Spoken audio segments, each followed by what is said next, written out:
Hello beautiful people, salut à tous, bienvenue sur cette chaîne YouTube. Moi c'est Maya Omo, c'est comme toujours pour moi un plaisir de vous avoir ici. Et comme vous le savez, chaque semaine en 15, nous parlons de finances personnelles. Et aujourd'hui, je voudrais parler avec vous des 10 commandements de l'épargnant. Et donc si vous voulez savoir les 10 commandements de l'épargnant et comment épargner de manière très efficiente, restez connectés.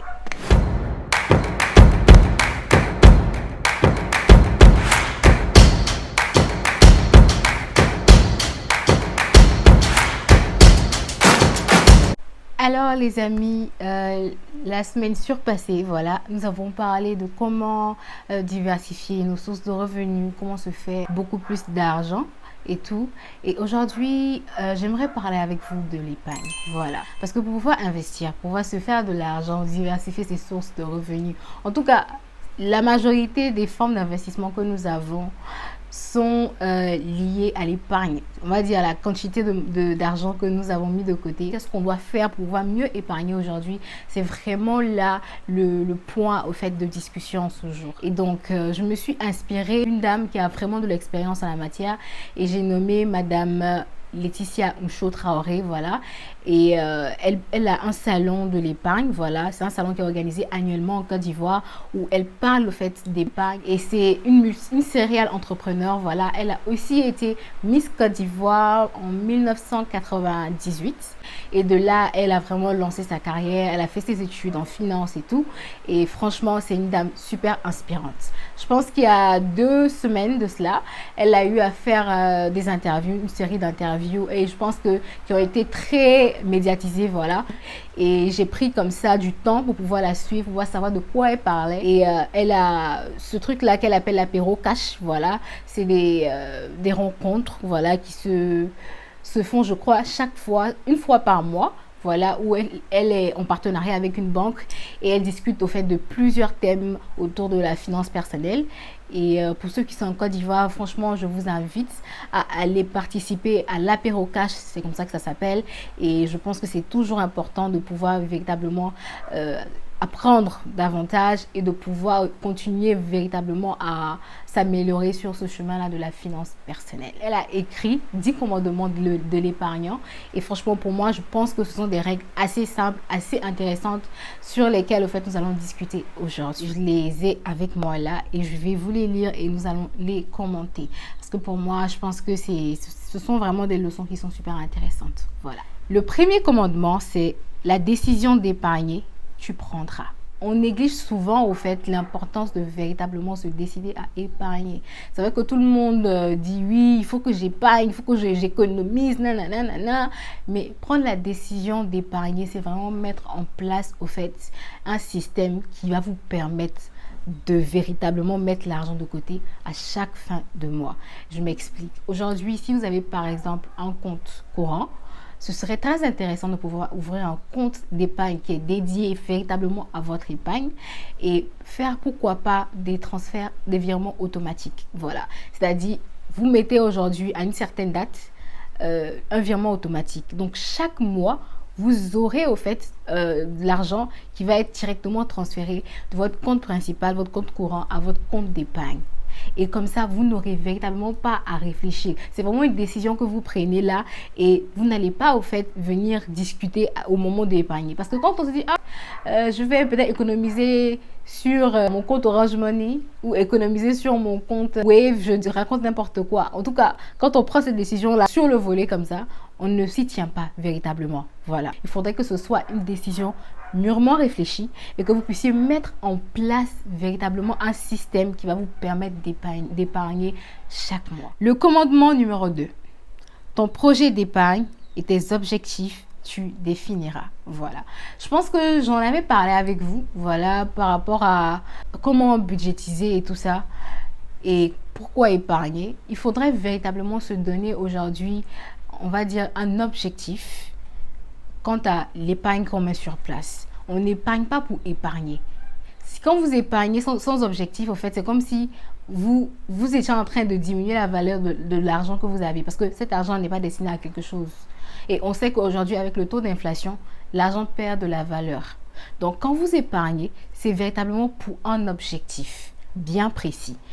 Vous pouvez avoir, au fait, votre épargne destinée au coup dur. Vous pouvez avoir une épargne destinée à un investissement précis. Vous pouvez avoir une épargne destinée, je dis n'importe quoi, aux sollicitations. Véritablement, il faudrait avoir une épargne pour tout. Mais je ne vais pas vous mentir, c'est vraiment difficile de le faire. Moi-même, j'ai pas une épargne, en fait, j'ai pas différents types d'épargne. Mais je pense que le plus intéressant, ce serait ça, en fait. Ce serait véritablement d'avoir une épargne qui est liée à un objectif. Et quand on commence à épargner, on ne se lève pas comme ça pour épargner dans le vide. Quand tu épargnes dans le vide, tu vas bouffer ton argent sans te rendre compte. Parce que tu vas te dire à un moment, ah, cet argent-là même, j'ai gardé, c'est pourquoi. Aujourd'hui, là même, là, il y a ma copine qui se marie, attends, je vais là, je t'épargne. Ou bien, je vais voyager, je vais faire ceci, je vais faire cela. En fait, tu n'as pas défini un objectif bien précis pour ton épargne. Et je ne vous dis pas de ne pas voyager avec votre argent. Vous pouvez faire une épargne qui est destinée, par exemple, à un voyage. Ça aussi, c'est un objectif financier. Vous pouvez faire une épargne qui est destinée à l'achat de votre sac de luxe. Ça aussi, c'est un objectif. Véritablement, quand tu épargnes quelque chose, il faudrait que ce soit destiné à quelque chose. Il ne faudrait pas que ce soit là, comme ça, sans rêve derrière, sans objectif derrière. Parce que quand c'est comme ça, vous n'aurez pas la discipline nécessaire pour pouvoir garder cette épargne. Et le point numéro 3, c'est informer, tu le resteras. Continuer à vraiment approfondir son éducation financière personnelle. Les amis, on ne finit jamais d'apprendre. Et vraiment, le chemin de l'éducation financière personnelle, c'est vraiment un parcours du combattant. Il faudrait vraiment essayer au fait de pouvoir acquérir toutes les notions, donc continuer véritablement à s'informer, à apprendre davantage afin de pouvoir être des gens aujourd'hui qui sont à un bon niveau quand il en vient à leur éducation financière. Moi, personnellement, j'aime beaucoup suivre The Break, c'est une plateforme au fait de Patricia Bright où elle partage au fait les informations sur la finance personnelle. Et je pense aussi que la chaîne YouTube de Investir au pays, c'est vraiment, voilà, c'est vraiment un canal qui est très intéressant pour pouvoir continuer à vraiment apprendre quand il en vient à notre éducation financière personnelle. Le quatrième point, c'est ton profil de risque, tu le connaîtras. Voilà, ton profil de risque. Le profil de risque, c'est quoi? C'est que, vous savez, en termes d'investissement, on a 3 types de personnes. On a les riscophobes, ceux-là même qui ont véritablement peur au fait de perdre leur investissement. On a les riscophiles, ceux-là qui vraiment aiment le risque et sont prêts au fait à aller faire des paris fous. Voilà, donc pour eux, c'est gagner véritablement beaucoup de gains ou perdre, voilà, c'est le tout ou rien pour eux. Et on a vraiment des gens qui sont au juste milieu. Vous savez qu'en matière d'investissement, en matière de finance, que ce soit personnel ou finance d'entreprise, le plus de risques, le plus de rentabilité.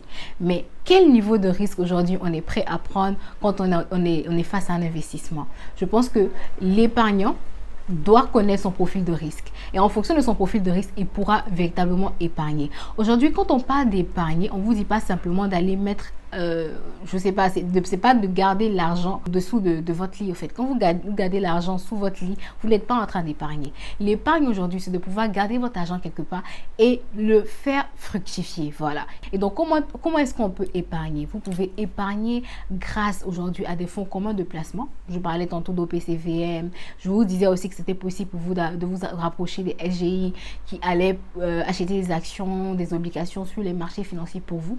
Vous pouvez utiliser ça. Mais vous pouvez aussi faire un dépôt à terme au niveau de la banque. Un dépôt à terme, c'est quoi? Ce qu'on appelle communément les comptes bloqués. Voilà. Vous mettez de l'argent quelque part et vous dites que vous n'allez pas toucher jusqu'à 4 ans. Au niveau de l'assurance aussi, c'est possible de faire ça.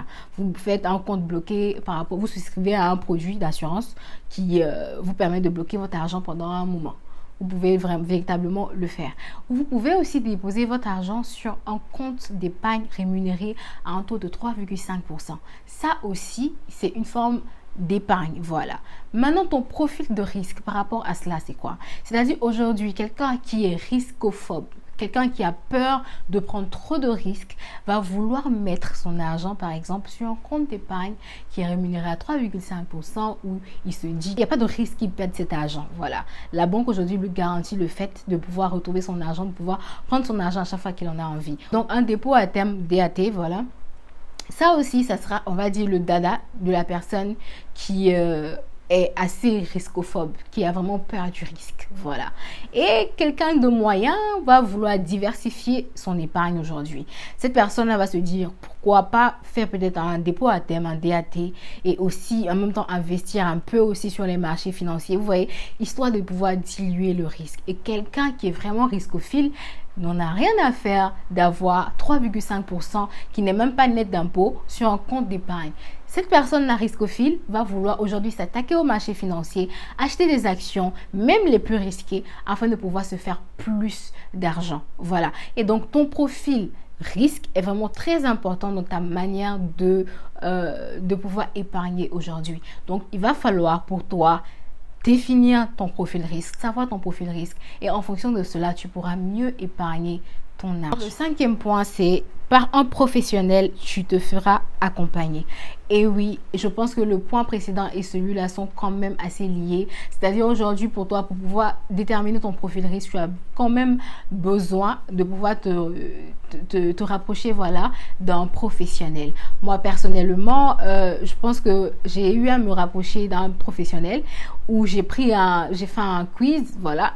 Et au terme du quiz, au fait, on a pu déterminer mon profil de risque. Vous voyez, c'est vraiment très important aujourd'hui de pouvoir vous rapprocher des gens qui ont vraiment la connaissance, des gens qui en font un métier. Votre banquier, c'est un professionnel.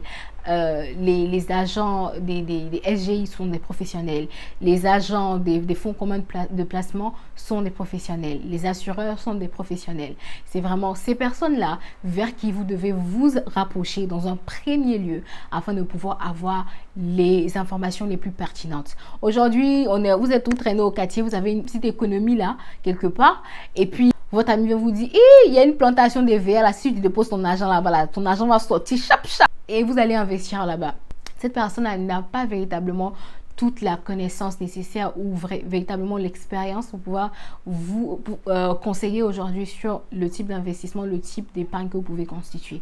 Donc, n'hésitez pas à vous rapprocher véritablement des personnes qui ont la compétence. Alors, le sixième point, c'est le mot non. Tu l'intégreras et tu sauras l'utiliser. Quand j'ai suivi l'interview de Madame Laetitia Nchou, franchement, cette partie-là m'a vraiment fait rire. Et c'est vraiment important, surtout en Afrique. Chez nous, quand tu commences à gagner de l'argent, tu as certaines responsabilités que tu ne peux pas, au fait, on va dire, repousser. Et ce qui est bien normal. Mais il y a certaines sollicitations aussi que quand même tu peux retarder, tu peux dealer. Tu n'as pas besoin de répondre à toutes les sollicitations. Et franchement, si vous répondez à toutes les sollicitations, je ne sais pas comment vous faites pour pouvoir épargner. Et quand tu prends la décision d'épargner et que tu mets en place des systèmes qui te permettent d'épargner même sans ta volonté, tu n'auras rien sur toi pour pouvoir répondre aux sollicitations des autres. Donc, des fois, c'est important de savoir dire non. C'est important de pouvoir garder ses objectifs financiers en tête et vraiment mettre tout en place afin de pouvoir atteindre ces objectifs-là. Le septième point, c'est tes émotions, tu les maîtriseras. Je suis coupable quand il en vient à ce point. Parce qu'il faut dire que moi, je suis un emotional buyer. J'achète des choses en fonction de mes émotions. Je suis une acheteuse compulsive quand je ne me sens pas bien. Voilà. Et c'est véritablement très important de pouvoir identifier cela et de pouvoir calmer ses émotions, maîtriser ses émotions afin de ne pas dépenser quand on est devant une situation de stress ou une situation qui, on va dire, chamboule nos émotions. Voilà. Parce que moi, quand j'ai un petit stress, quand j'ai quelque chose, quand je me sens pas bien, j'ai envie d'acquérir quelque chose. J'ai envie d'acheter quelque chose. Ou quand je suis trop contente, j'ai envie d'acheter quelque chose. Et franchement, il faut pouvoir se répéter plusieurs fois en tête que ce n'est pas parce que je passe par une situation difficile aujourd'hui que je ne sais pas acheter un sac, acheter des chaussures ou je ne sais pas quoi va m'aider à aller mieux. Ça ne va pas régler le problème à l'intérieur. Essayez d'identifier ces moments-là où vous avez fait des achats et après vous êtes demandé, mais attends, pourquoi j'ai acheté ça? Qu'est-ce qui m'est passé par la tête? C'est parce que vous étiez dans un moment de stress, vous avez un moment où vous avez des émotions intenses et vous vous êtes dit qu'il fallait acheter pour pouvoir en fait mieux vous sentir. Et donc les amis, essayons nous tous de maîtriser nos émotions, c'est très important afin de pouvoir garder en tête nos objectifs financiers parce que nous devons les atteindre, ok? tes investissements, tu les diversifieras. Je pense que je ne vais pas revenir là-dessus. J'ai fait 2 vidéos maintenant où je vous parle de comment diversifier ses sources de revenus. Donc, diversifier ses investissements. C'est très important de diversifier ses investissements. Vous savez, en finance, pour pouvoir mitiger le risque, il faut diversifier. Vous voyez. Donc, quand vous voulez réduire le risque de vos investissements, c'est très intéressant de pouvoir au fait investir dans plusieurs choses en même temps. Tout à l'heure, je vous parlais du profil risque. Je ramène ça encore. Le profil de risque moyen, celui qui a le profil de risque moyen, il va chercher véritablement à mitiger le risque, à diversifier ses investissements afin de pouvoir mitiger son risque. Donc, il va investir aujourd'hui, comme je disais tantôt, sur un dépôt à terme, il va investir aujourd'hui sur son compte d'épargne, il va investir aujourd'hui dans les fonds communs de placement, il va investir aujourd'hui sur plein de choses. Vous voyez, toutes ces formes d'investissement qu'il a faites aujourd'hui là, va lui permettre de pouvoir avoir un risque moyen. Et donc, c'est vraiment important de pouvoir diversifier vos investissements. 9. Le crédit à bon escient, tu le prendras. Et c'est très intéressant, c'est très pertinent ce point-là, surtout en Afrique noire, parce que chez nous ici, on a peur du crédit. Mais malgré ça, on prend mal le crédit.